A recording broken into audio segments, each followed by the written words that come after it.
And then every me no ebe pasta.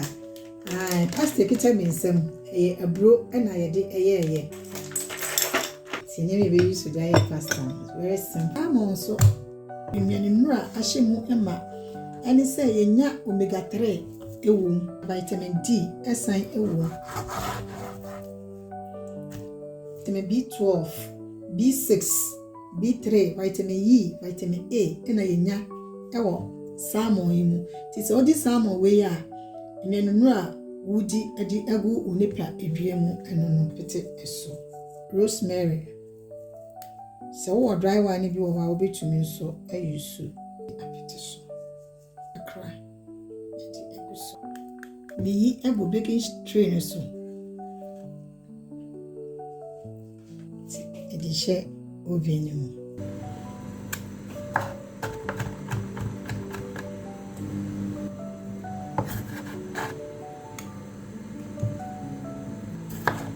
garlic order for a very good important thing is we really raw now unya enyenunu ni nyina more say ede kan ama wonsuo no eku nti enchene apo na me di pasta no eji eno imejai no ama no asiso 10-11 minutes na aben tablespoon garlic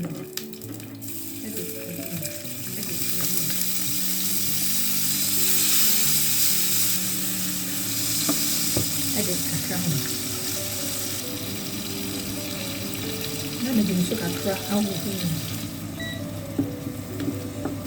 na me dey enche kakra bi ehu nkoko mesa no ebi na me titi edi ebu ni na na dey ebu enti eno a enie me wie sauce no me dum ase eja me try me pasta no wow yeah ti mesa o say wo ya o pasta stew ye ma no ensi jaso enche ena nya pasta stew we still bia wo ye bia o ma ni sija ne so echa wo kum nutrients ni nyina ewo mu no wo beti agu aduane so na wadi ni saa na wo enya mfasodie bia emfiri mu meyi edi abum na wasta pasta no ho nsu kakra na odi abum we ubetumi edini lunch ubetumi nso edini supper ubetumi nso aye na wodi akọ adwuma odofo ma be kiss kitchen enyema pa na ye kire ewo ho cheese no kakra edi apetwa eni parsley eni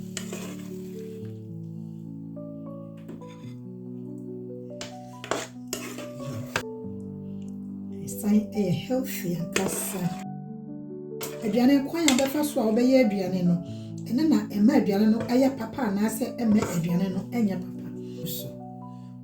wanhwe yi a obeka aketerema asli no enya edi appetite ma be kitchen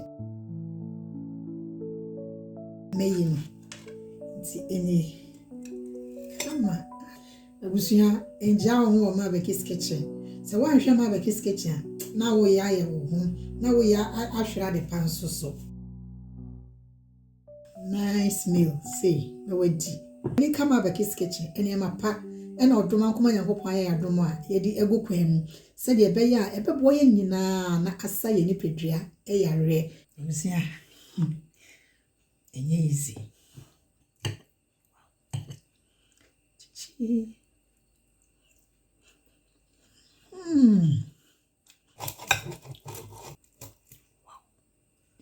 enam na ya kona kono se